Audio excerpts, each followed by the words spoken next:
Hello and welcome to News Across Nigeria. I'm Imana Amawe.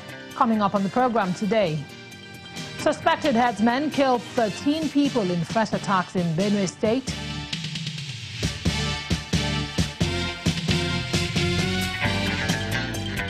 Kogi State Police Commissioner visits troubled communities in Basa local government area.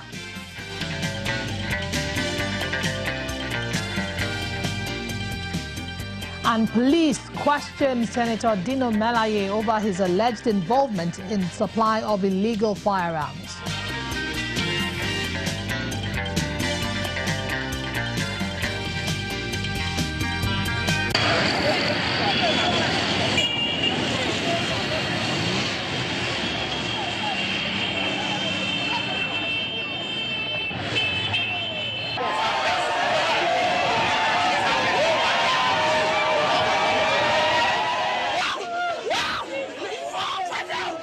Suspected armed headsmen have killed no fewer than 13 people, including 2 Catholic priests in Ayambalum community, Gwe East local government area of Benue State.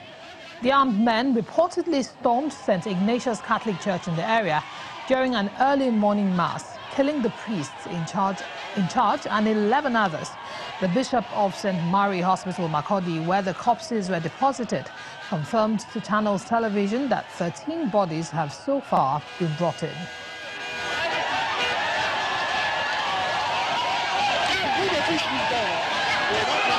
The herdsmen have just killed some priests and parishioners who went for their morning mass early today, and they were ambushed and killed at Ayambalon in Gwe local government of Benue State.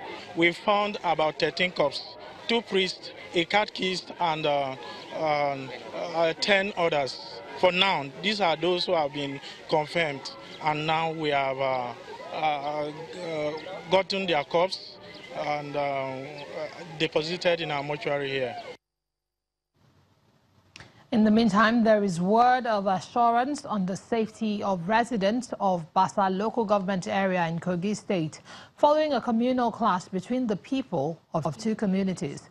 The Kogi State Commissioner of Police, Ali Janga, is promising a thorough investigation into the clash, calling on the fleeing residents to return home. Security operatives led by the Kogi State Commissioner of Police, Ali Janga. Their mission is to find a solution to the horrific clashes between the people of Ebira and Basa Kwamu. For the last 2 years, these communities have witnessed a series of attacks. The latest occurred in the early hours of Sunday, April the 22nd, 2018, and the aftermath paints a gruesome picture of what transpired. Houses burnt, properties destroyed, bodies lie motionless on the streets. The attackers are still unknown.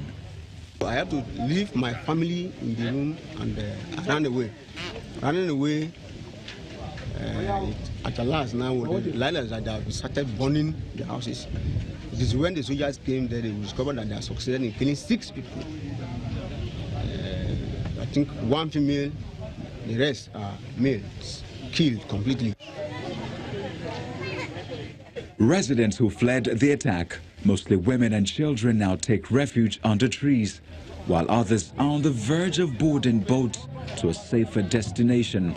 Maybe the cops have even been brought out.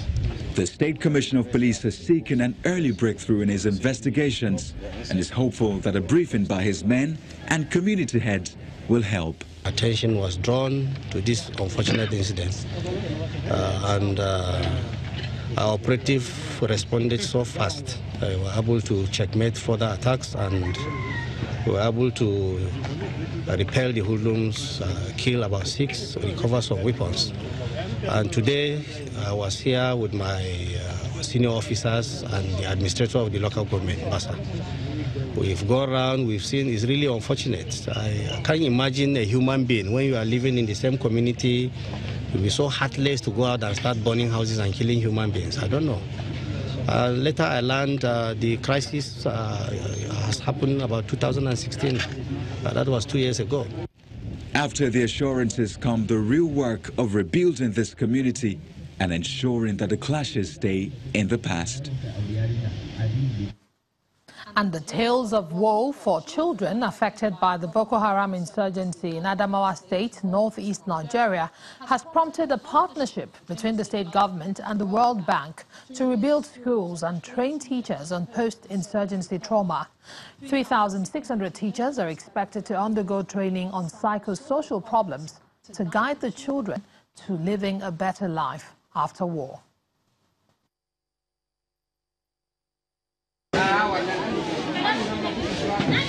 Life after the war could mean a bright beginning for some of these children, or it could signify a harsh reminder of what they once experienced, which could have far-reaching consequences if the situation is not properly handled. Adamawa State in northeast Nigeria is in a partnership with the federal government and the World Bank to provide infrastructure, equipment and training for teachers to support children with psychosocial problems. Today's program marks yet another milestone in the history of our dear state, and in particular education family, as it will go a long way in supplementing the effort of the state government in revamping the early condition of education in the state. It is therefore most gratifying to be part of this distinctive ceremony, which is well aligned with the key components of the project development objectives, which include the training of teachers in psychosocial support and pedagogic enhancement. The chairman of the Adamawa State chapter of the Nigerian Union of Teachers is optimistic that the training will have a positive impact on the students. Well, these are people that experience the ravage of Boko Haram in their areas, and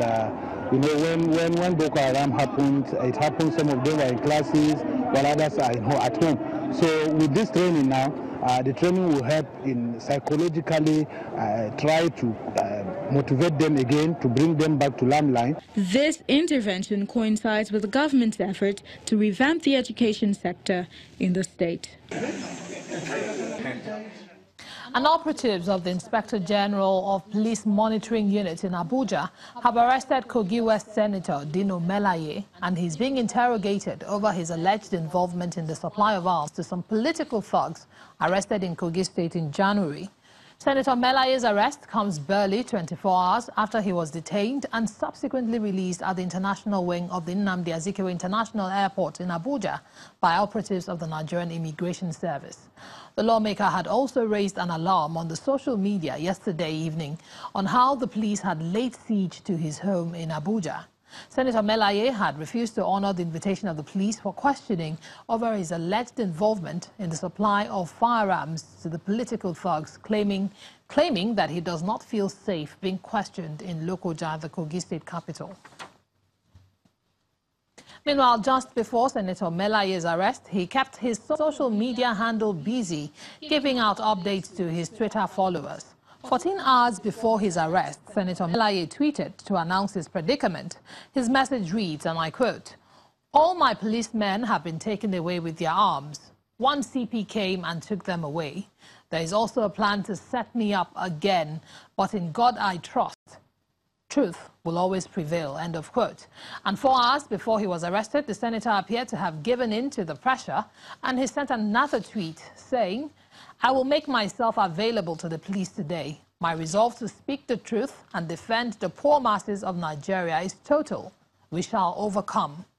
And in his last tweet, sent 3 hours before he was eventually picked up by officials of the IGP's office, Senator Melaye wrote, "A man without arms, no security, yet you mobilize 150 policemen to invite him.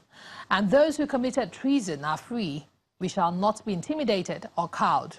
Struggle continues." The lawmaker had announced his detention by operatives of the Nigerian Immigration Service on Twitter on Monday before he was eventually released a few hours later. When the program returns in a moment, the Edo State Sanitation Project enters its second phase. We'll bring you details shortly.